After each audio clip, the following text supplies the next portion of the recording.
إن الحمد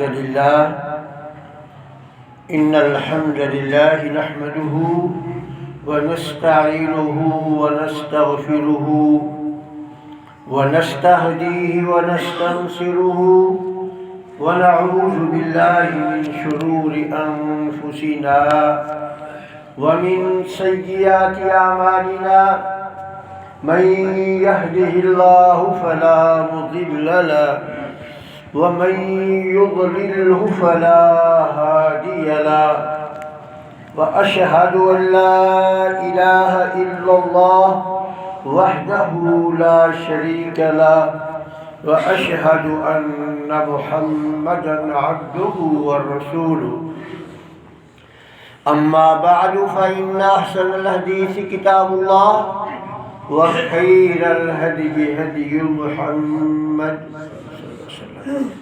وشر الأمور محدثاتها وكل محدثة بدعة وكل بدعة ضلالة وكل ضلالة في النار. اللهم صل على محمد وعلى آل محمد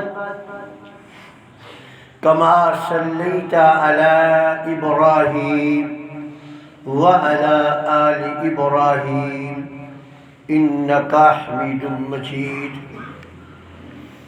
اللهم بارك على محمد وعلى آل محمد كما باركت على إبراهيم وعلى آل إبراهيم إنك حميد مجيد. أعوذ بالله من الشيطان الرجيم. بسم الله الرحمن الرحيم. إن كاد ليضلنا عن آلهتنا لولا أن صبرنا عليها وسوف يعلمون حين يرون العذاب من أضل سبيلا. أرأيت من اتخذ إلهه هواه أفأنت تكون عليه وكيلا أم تحسب أن أكثرهم يسمعون أو يعقلون إن هم إلا كالأنعام بل هم أضل سبيلا. إن كاد ليضلنا عن آلهتنا. وہ کہتے کہ قریب ہے، قریب تھا، معاذ اللہ محمد ہمیں ہمارے معبودوں سے بہکا دیتا ہے. لولا ان صبرنا علیہ، اگر ہم اپنے معبودوں کی عبادت پر جمے نہ رہتے، ڈٹے نہ رہتے. وَسَوْفَ يَعْلَمُونَ حِينَ يَرَوْنَ الْعَذَابَ. اللہ فرماتے ہیں کہ انہیں عنقریب اپنی اس حرکت کا علم ہو جائے گا جب یہ اپنے چہرے کی آنکھوں سے عذاب دیکھیں. من اضل سبیلا، کہ راہ راست سے بھٹکا ہوا کون تھا. ارأیت من اتخذ الہہ ہواه. اے پیغمبر صلی اللہ علیہ وسلم، آپ کا کیا سمجھتے ہیں اس بندے کو جو اپنی خواہشات کی عبادت کرتا ہے. افانت تکون علیہ وکیلا، کیا آپ اس کے ذمہ دار ہیں. ام تحسب ان اکثرهم یسمعون او یعقلون، آپ یہ خیال کرتے ہیں کہ یہ آپ کی باتیں سنتے ہیں اور سمجھتے ہیں. انہم الا کالانعام، ایسا نہیں ہے، یہ تو چوپاؤں کی طرح ہے، بل ہم اضل سبیلا، بلکہ یہ تو ان سے بھی کہہ گزرے۔ آپ دیکھیں گے کہ ان کا رویہ مشرکین مکہ کا رسول اللہ صلی اللہ علیہ وسلم کے ساتھ کیا تھا، اور رحمت عالم صلی اللہ علیہ وسلم کا جواباً جو رد عمل تھا وہ کیسا تھا۔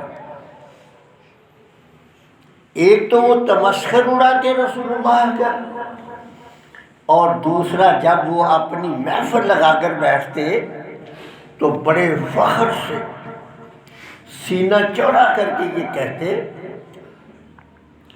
کہ یہ تو ہماری جرأت اور بہادری ہے کہ ہم ان پتھر کی مورتیوں پر ڈٹے پڑے ہیں، ورنہ جتنی ان کی کوشش تھی محمد کی وہ تو ہمیں بہکا دیتا،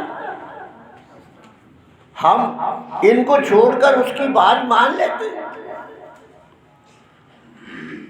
رب ذوالجلال فرماتے ہیں کہ اس کا مزہ جو ہے نا، جو ابھی یہ کہہ رہے ہیں، یہ جس دن موت کے فرشتے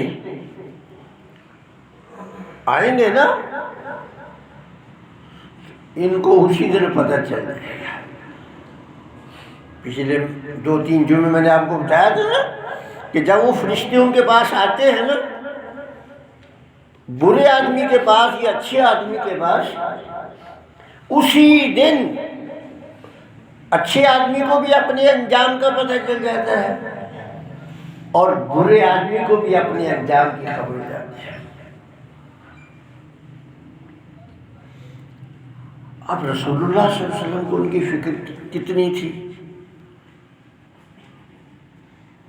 آپ اس سے اندازہ لگا لیں کہ قرآن نے کیا فرمایا ہے۔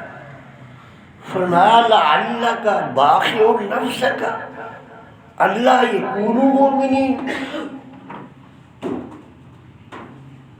رسول اللہ صلی اللہ علیہ وسلم کو ان کی گمراہی کی، یعنی ان گمراہوں کو اپنی گمراہی پر فخر تھا،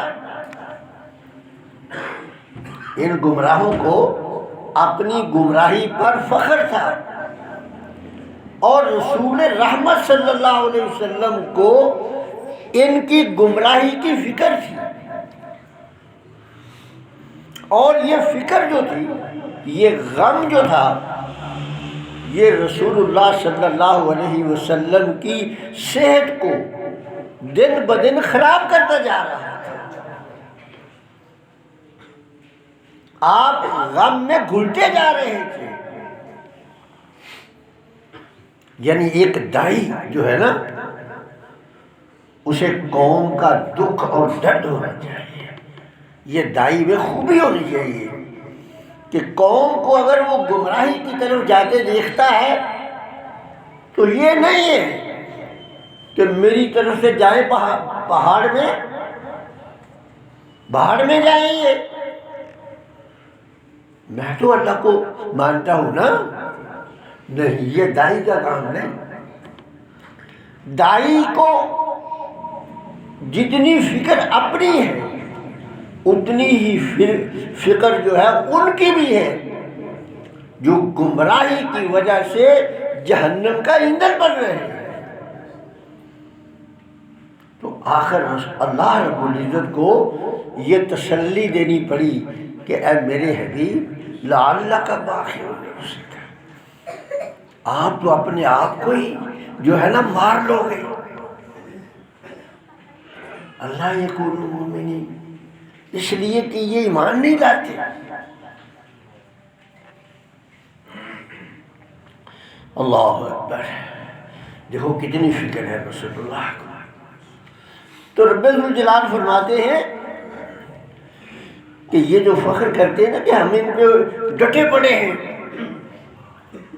یہ تو بس ادھر انہوں نے آنکھیں بند کرنی ہے اور ادھر ان کو خبر ہو جائے گی کہ من اضل سبیلا، کہ گمراہ تھا کون، یعنی معاذ اللہ ہادی کل رسول اللہ صلی اللہ علیہ وسلم کو وہ اپنے نظریے کے مطابق گمراہ سمجھتے تھے اور خود کو ہدایت یافتہ سمجھتے تھے۔ تو اللہ تعالیٰ نے یہ تسلی دی کہ پیارے حبیب ارأیت من اتخذ الہہ ہوا، کہ آپ کا کیا خیال ہے جس نے اپنی خواہشات کو معبود بنا لیا ہے، جو اپنی خواہشات کو پوجتا ہے، جو اپنی خواہشات کی عبادت کرتا ہے۔ خواہشات کی عبادت کرنے سے یہ مراد نہیں ہے کہ اگر کسی بندے سے کوئی گناہ ہو گیا تو وہ اپنی خواہشات کی عبادت کرنے لگ گیا، ایسا نہیں ہے۔ گناہ گار ضرور ہے وہ، لیکن خواہشات کی عبادت کرنے والا وہ ہے جو گناہ کرنے کے بعد بھی گناہ کو گناہ نہیں سمجھتا۔ اگر گناہ کرنے والا سے گناہ ہو گیا، انسان ہے نا، خطا ہوتی ہے، اگر گناہ کرنے والے سے گناہ کے بعد اسے احساس ہو گیا، اسے ندامت اور شرمندگی ہوگی، تو وہ اس عید کی زد میں نہیں آئے گا۔ اس عید کی زد میں کون آئے گا؟ یہی لوگ جن کو اپنی گمراہی پر فخر ہے۔ تو اللہ فرماتے افانت تکون علیہ وکیلا، پیارے حبیب آپ فکر نہ کریں، کیا آپ ان کے ذمہ دار ہیں؟ آپ سے نہیں پوچھا جائے گا۔ لست علیہم بمسیطر، ہم نے آپ کو دروغہ بنا کر نہیں بھیجا، آپ سے نہیں پوچھا جائے گا۔ آپ سے صرف یہ پوچھا جانا ہے کہ آپ کے ذمے جو پیغام تھا وہ آپ نے پہنچا دیا، اور اگر آپ نے تم دہی سے پہنچا دیا ہے تو پھر آپ سے نہیں پوچھا جائے گا۔ فرمایا آپ اتنی فکر کر رہے ہیں جیسا کہ آپ کے یہ خیال میں ہے کہ بھئی آپ اور کوشش کر لیں گے تو یہ مسلمان ہو جائیں گے، نہیں۔ فرمایا وما انت علیہم بجبار، وما انت علیہم بجبار، آپ انہیں اپنی طاقت کے زور سے مسلمان نہیں کر سکتے۔ یہ ایک بڑی بات غور و فکر ہے، خاص کر میرے ان بھائیوں کے لیے کہ جو پیارے پیغمبر صلی اللہ علیہ وسلم کو وہ اختیارات دے رہے ہیں جن اختیارات سے رسول اللہ صلی اللہ علیہ وسلم کا دور کا بھی واسطہ نہیں ہے۔ رسول اللہ صلی اللہ علیہ وسلم کو اللہ تعالیٰ نے ہادی کل بنا کر بھیجا ہے، لوگوں ساری کائنات، ساری نوع انسانی کے لیے دائی بنا کر بھیجا ہے۔ لیکن رب ذوالجلال فرماتے ہیں کہ اے میرے حبیب آپ اس میں بھی مختار ہیں، آپ اس میں بھی مختار نہیں ہیں۔ وما انت علیہم بجبار، ایسا نہیں ہے کہ آپ جس کو چاہے ہدایت دے دیں، ایسا نہیں ہے۔ تو آپ سوچیں کہ جس کام کے لیے اللہ نے رسول اللہ کو بھیجا ہے، جب اس کے اندر بھی اللہ نے ان کو تمام اختیارات دے کر نہیں بھیجا تو جس کے لیے بھیجا ہی نہیں۔ اللہ نے رسول اللہ کو کہیں پورا قرآن پڑھ کر دیکھ لیں، اللہ نے رسول اللہ کو بیٹے بیٹیاں دینے کے لیے نہیں بھیجا، کسی کو کم کسی کو زیادہ رزق دینے کے لیے نہیں بھیجا، ہدایت کے لیے بھیجا۔ اور اللہ فرماتے ہیں کہ وما انت علیہم بجبار، آپ جو ہے ان کو زبردستی مسلمان نہیں کر سکتے۔ ہاں یہ اختیارات بھی میرا ہے۔ ان نشاء ننزل علیہم من السماء آیہ، میں اگر چاہوں، اگر ہم اللہ فرماتے ہیں کہ اگر یہ میں چاہوں تو میں آسمان سے ایک ایسی نشانی بھیجوں کہ یہ جو گردن کو اکڑا کر چلتے ہیں نا، فَذَلَّتْ أَعْنَاقُهُمْ لَهَا خَاضِعِينَ، کہ میں ان کی گردنیں جھکانے پر انہیں مجبور کر دوں۔ میرے پاس اختیارات ہیں، ان کی گردنوں کو جھکانے کے اختیارات میرے پاس ہیں، آپ کے پاس نہیں ہے۔ تو جب میں اپنے اختیارات کے ہوتے ہوئے یہ اختیار نہیں استعمال کرتا تو آپ کے پاس جب ہے ہی نہیں تو پھر آپ کو غم کیوں کھائے جا رہا ہے؟ اس لیے کہ اگر اللہ رب العزت زبردستی ہدایت دے دے تو پھر دنیا دارالامتحان تو نہ رہی۔ کیا خیال ہے؟ پھر دنیا کائے کی دارالامتحان ہے؟ دارالامتحان تو یہ ہے کہ طالب علم کو یہ بتا دیا گیا ہے کہ یہ تیرا سلیبس ہے، فلاں مہینے میں تیرا ایگزام ہے اور اس سلیبس سے تیرا ایگزام ہونا ہے، تیرا امتحان ہونا ہے۔ اب تیری مرضی ہے پڑھ، تیری مرضی نہ پڑھ۔ جب تیرا نتیجہ آئے گا تو وہ تیرے سامنے آ جائے گا، اگر پڑھا ہوگا تو بھی، نہیں پڑھا ہوگا تو بھی۔ تو یہ دنیا دارالامتحان ہے۔ اس لیے اللہ فرماتے ہیں کہ اگر میں زبردستی ہدایت دینا چاہتا تو ان کی کیا مجال تھی کہ یہ اپنی گردن کو اکڑا کر کے چلتے، ان میں اتنی جرأت ہو ہی نہیں سکتی تھی۔ ہاں، آپ کی ذمہ داری کیا ہے؟ فَإِنَّمَا عَلَيْكَ الْبَلَاغُ وَعَلَيْنَا الْحِسَابُ۔ آپ کی ذمہ داری ہے دعوت کو آگے منتقل کر دینا۔ اب پوچھنا پھر ہمارا کام ہے کہ جب تمہیں سلیبس بتا دیا گیا، امتحان کی تاریخ بتا دی گئی، اس کے باوجود پھر بتاؤ تم ناکام کیوں ہوئے؟ یہ ہمارا کام ہے پوچھنا۔ انما علیک البلاغ وعلینا الحساب، یہ ہمارا کام ہے۔ اللہ اکبر۔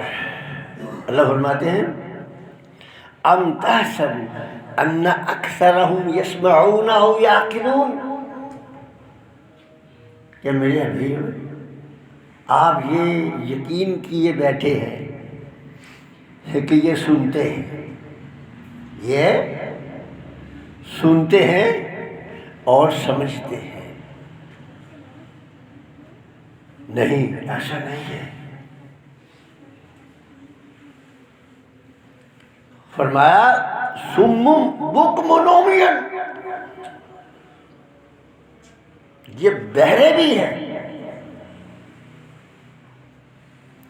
گنگے بھی ہیں، اندھے بھی ہیں۔ فہم لا یرجعون،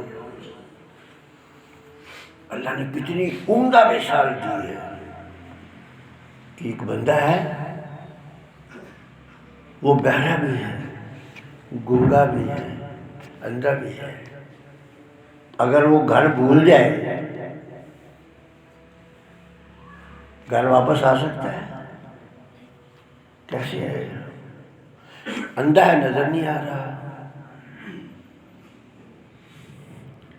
گنگا ہے، کسی سے پوچھ نہیں سکتا، بہرا ہے، کوئی اس کو بتا نہیں سکتا۔ لیکن اللہ فرماتے ہیں کہ ایسا نہیں ہے کہ میں نے ان کو حقیقی بہرے، میں نے ان کو حقیقی اندھے، میں نے ان کو حقیقی گنگے بنایا، ایسا نہیں ہے۔ لہم قلوب لا یفقہون بہا، میں نے ان کو دل و دماغ دیے ہیں، لیکن یہ بد نصیب ایسا ہے کہ دل و دماغ کو سمجھ کے لیے استعمال ہی نہیں کرتا۔ میں نے اسے دیے، لہم قلوب لا یفقہون بہا وأعین لا یبصرون بہا، میں نے اس کو آنکھیں دی ہیں لیکن اس ظالم نے خود بند کی ہوئی ہے، یہ اس قوت بصارت کو خود استعمال نہیں کر رہا۔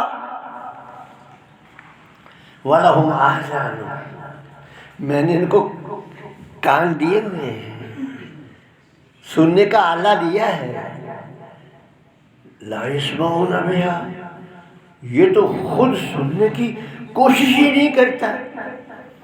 اولئک کالانعام، یہ چوپاؤں کی طرح ہے، بل ہم اضل، بلکہ چوپاؤں سے بھی آگے ہیں۔ اب رب ذوالجلال نے ایسے انسانوں کا تعارف دو حیثیتوں سے کروایا ہے۔ پہلی حیثیت کیا ہے کہ یہ چوپاؤں کی طرح ہے، جس طرح جانور جو ہے نا، چرندے درندے جس طرح ہے نا، وہ اپنے آپ کو کسی قید قانون اور ضابطے کا پابند نہیں سمجھتے، جدھر کو دل چاہا چل پڑے، جہاں دم اٹھائی بولو براز کر دیا، وہ کسی قید قانون اور ضابطے کے پابند نہیں ہے، اور یہ بھی اپنے آپ کو جانوروں کی طرح سمجھتا ہے کہ میں بھی کسی قید قانون کا پابند نہیں ہوں۔ اولئک کالانعام، یہ اپنے آپ کو جانوروں کی طرح سمجھتا ہے۔ پھر آگے دوسرا درجہ کیا ہے؟ بل ہم اضل، یہ چوپاؤں سے بھی زیادہ گمراہ ہے، ان سے بھی آگے ہے۔ یہ بھئی وہ کیسے؟ وہ اس طرح کہ چوپاؤں کو تو ہم نے عقل شعور دیا ہی نہیں، چوپاؤں کو تو ہم نے عقل و شعور دیا ہی نہیں، ان کو تو ہم نے کسی قید ضابطے کا پابند ہی نہیں کیا، مگر اس کو تو ہم نے عقل و شعور دیا ہے نا، اس کو تو ہم نے دل و دماغ دیے ہیں۔ جانوروں کی رہنمائی کے لیے تو ہم نے کوئی نبی نہیں بھیجا، لیکن اس کی رہنمائی کے لیے تو ہم نے نبی بھی بھیجا اور ایک دستور بھی بھیجا، اور اس کے مقابلے میں جو جانور کو ہم نے تھوڑے بہت احساسات دیے ہیں، جانور ان احساسات کو استعمال کرتا ہے۔ آپ دیکھ لیں نا بندر کو، اس کا جو کلندر ہے، مداری کو نا فارسی میں کلندر کہتے ہیں، تو بندر کا جو کلندر ہے وہ بندر کو جیسے سکھاتا ہے وہ بندر کی ڈگڈگی پہ ناچتا ہے، یعنی اس میں جتنا احساس ہے وہ اتنا استعمال کرتا ہے۔ مرغیوں کا مالک، اب تو آ گئی نا فارم والی، جب فارم والی نہیں ہوتی تھی نا اس وقت یہ جو چل پھر کر کھاتی پیتی تھی، تو مرغیوں کا مالک جب کڑ کڑ کرتا تھا نا وہ بھاگی آتی تھی۔ بلی کو دودھ پلانا ہے تو میوں میوں کی آواز کرو تو وہ بھاگی آتی ہے۔ تو ہم نے جانوروں کو جتنا احساس دیا ہے، جانور اس احساس کے مطابق کام کرتا ہے، لیکن یہ ایسا ظالم ہے انسان کہ میں نے اس کو عقل و شعور سے نوازا ہے، لیکن یہ جو ہے نہ عقل رکھتا ہے، نہ عقل کو استعمال کرتا ہے، نہ یہ شعور کو استعمال کرتا ہے، نہ یہ دل و دماغ کو استعمال کرتا ہے، نہ یہ آنکھوں کو استعمال کرتا ہے۔ اے میرے حبیب، پھر آپ کو ان ظالموں کا غم کیوں کھائے جا رہا ہے؟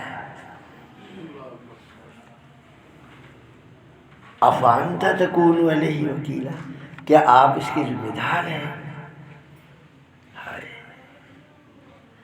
آخری بات کہہ کے ختم کرنے لگا ہوں،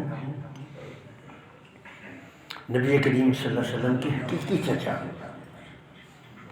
مہربان اور مشفق بھی تھے رسول اللہ پر،